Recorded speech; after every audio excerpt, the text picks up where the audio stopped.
नमस्कार दोस्तों, आप सभी का स्वागत है हमारी श्रृंखला शहीद भगत सिंह के चंद आखिरी दस्तावेज के अगले एपिसोड में। लगातार हम शहीद भगत सिंह के बारे में जो तथ्य हमें मिले हैं कुछ अहम दस्तावेजों से, उनमें जो भी जानकारी थी, जो भी दृष्टांत था भगत सिंह जी का, वो हम आप तक लगातार पहुंचा रहे हैं। और इस पूरी श्रृंखला का ये कहा जाए तो मुख्य अध्याय है, जहां हम जानते हैं कि शहीद भगत सिंह नास्तिक थे, वो खुद को नास्तिक कहा करते थे। तो बड़ा सवाल है कि आखिर कैसे, कई जो पिछले एपिसोड थे उनमें हमने चर्चा की थी कि वो एक संभ्रांत परिवार से थे और संस्कारी परिवार था, वहाँ पूजा पाठ हवन सब कुछ हुआ करता था, बड़े ही पाठ हुआ करते थे, सब कुछ किया करते थे। उनके पिता जो थे वो बड़े धार्मिक प्रवृत्ति के व्यक्ति थे। फिर आखिरकार ऐसा कब हुआ कि भगत सिंह नास्तिक हो गए? ये कॉलेज के उन दिनों की बात है। और उसके बाद उन्होंने जब वो भौतिकवाद की ओर अग्रसर हुए, रहस्यवाद की ओर से, तो ये परिस्थितियां देखने को मिली। अच्छा, ये दृष्टांत कि मैं नास्तिक हूँ, ये वाक्य बड़ा अपने आप में अद्भुत है अगर आप भगत सिंह के बारे में पढ़ते हैं तो। जैसा कि मैंने आपको शुरुआत में ही हमने बताया था कि हम इस विषय पर भी चर्चा करेंगे। मैं नास्तिक हूँ, ऐसा उन्होंने कब कहा था, क्यों कहा था, किससे कहा था? तो आपको बता दें कि भगत सिंह जब जेल में थे और जेल में रहने के दौरान उनकी एक बड़ी इच्छा थी, बाबा जो रणधीर सिंह थे उनसे मिलने की उन्हें बड़ी इच्छा थी, प्रभावित थे काफ़ी उनसे। तो उन्होंने गडरी वाले जो बाबा हरनाम सिंह और तेजा सिंह चूहड़काना, दो लोगों से बातचीत करने की कोशिश की कि आप मुलाकात करवा दीजिए। तो बदले में जब बाबा रणधीर सिंह ने एक जवाब दिया उनको, बड़ा ही सुंदर सा किस्सा है कि जब भगत सिंह ने इच्छा जताई कि भाई मिलना है आपसे, उनसे मिलना है, मुलाकात करवा दीजिए, तो वो संदेश उन बाबा हरनाम सिंह और तेजा सिंह चूहड़काना द्वारा उन तक पहुंचाया जाता है। तो वो ये कहते हुए मिलने से मना कर देते हैं कि जो सिख अपने केश कटा दे उससे तो मैं कतई नहीं मिलूंगा। तो भगत सिंह ने सुना और जब उसको समझा तो उन्होंने उसका जवाब देने की बात कहने की कोशिश की कि भाई हम इसका जवाब देंगे। और 5-6 अक्टूबर 1930 को ये जवाब लिखा गया एक पत्र के माध्यम से। उसमें उन्होंने कहा कि सिख धर्म तो ये कहता है कि अपने देश और धर्म की रक्षा के लिए, अपने देश और मानवता की रक्षा के लिए आप अंग कटा दें। अभी तो मैंने केवल एक केश दान किए हैं, केश कटवाए हैं। मैं तो भारत माता के लिए अपनी जान तक कुर्बान कर सकता हूँ, इस शरीर का एक एक अंग कटवा सकता हूँ, और यही मेरे लिए परंपरा है, यही मेरे धर्म और यही मेरे संस्कार हैं। जब उन्होंने इस तरह का जवाब बाबा हरनाम सिंह को माफ कीजिएगा, बाबा रणधीर सिंह को भेजा, तो वो मिलने के लिए तैयार हो गए और स्वीकृति मिल गई। तो पहली बार ये दृष्टांत यहाँ से निकल के आता है कि उन्होंने कब कहा था कि मैं नास्तिक हूँ और किससे कहा था और क्यों कहा था और उसके पीछे कारण क्या था। ये बात उन्होंने तब कही थी।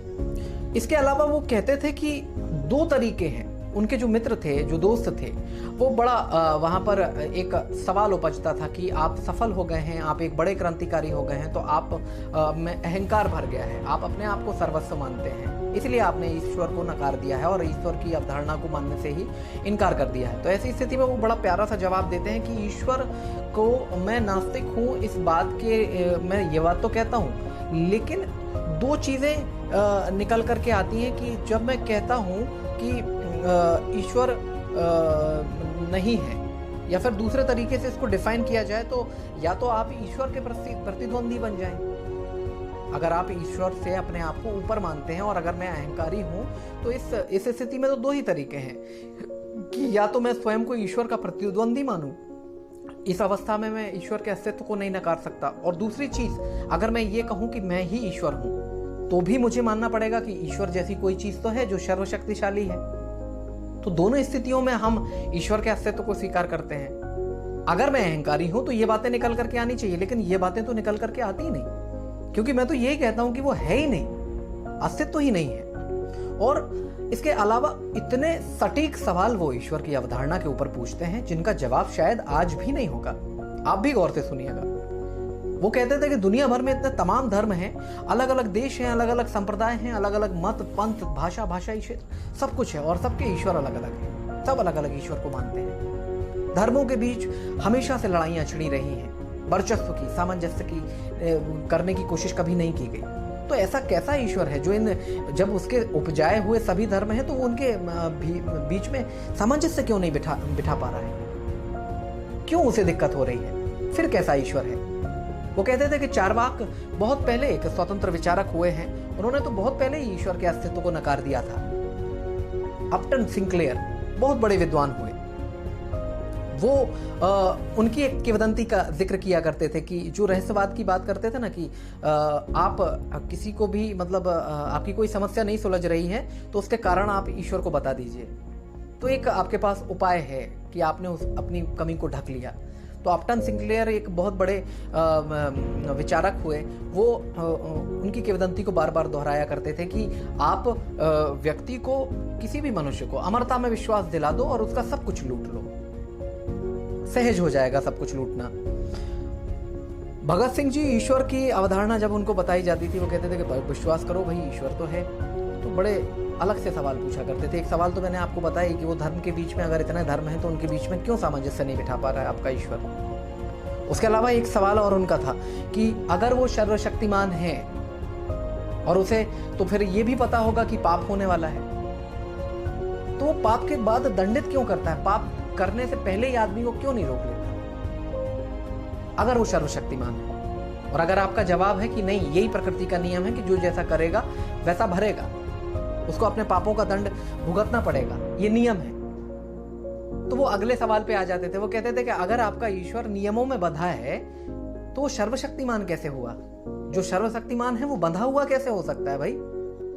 उसे मैं तो नहीं मानता कि वो सर्वशक्तिमान है, वो तो नियमों से बंधा हुआ गुलाम है, तो फिर वो ईश्वर कैसे मान सकते हैं उसको? इसके अलावा वो कहते थे कि बम फट जाते हैं, बीमारियां फैल जाती हैं, बच्चे विकलांग पैदा होते हैं। कहां आपका ईश्वर है? क्यों नहीं रोकता ऐसे?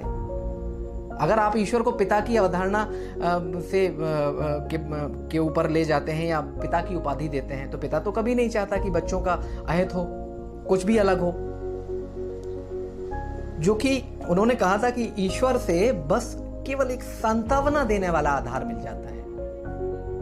सांत्वना आप अपने आप को दे सकते हैं, उसके बिना स्वयं अपने ऊपर निर्भर होना पड़ेगा, अपने ऊपर जिम्मेदारी लेनी पड़ेगी, आत्मबल आपको अपना बढ़ाना होगा, तब आपका काम होगा।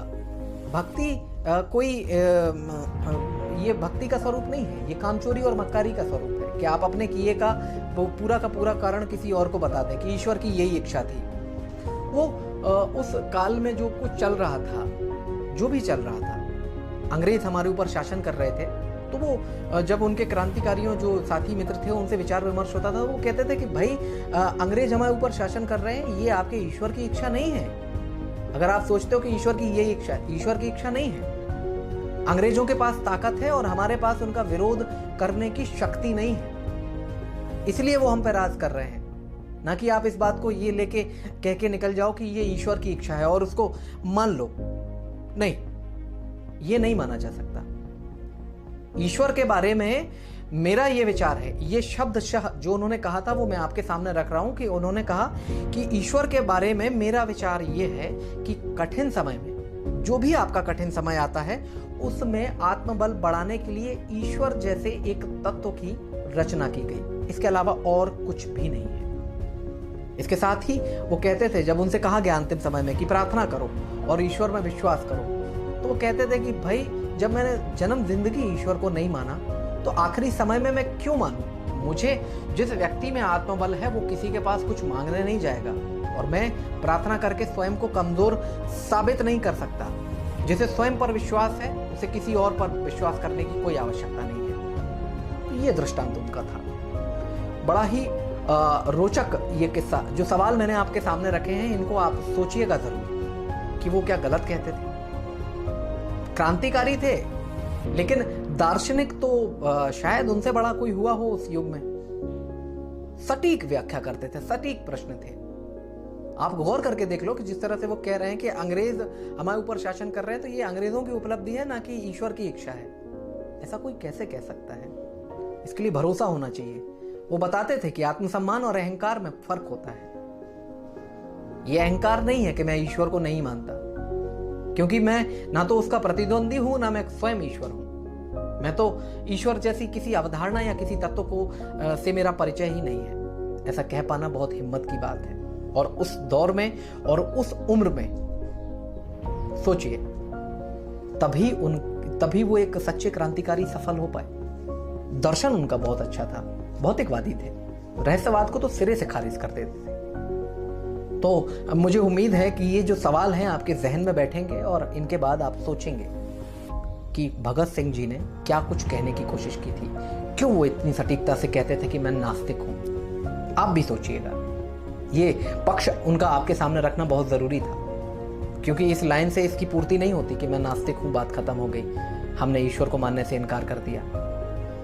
वो ईश्वर को नहीं मानते थे तो वो क्या मानते थे, गौर करने लायक बात यह है।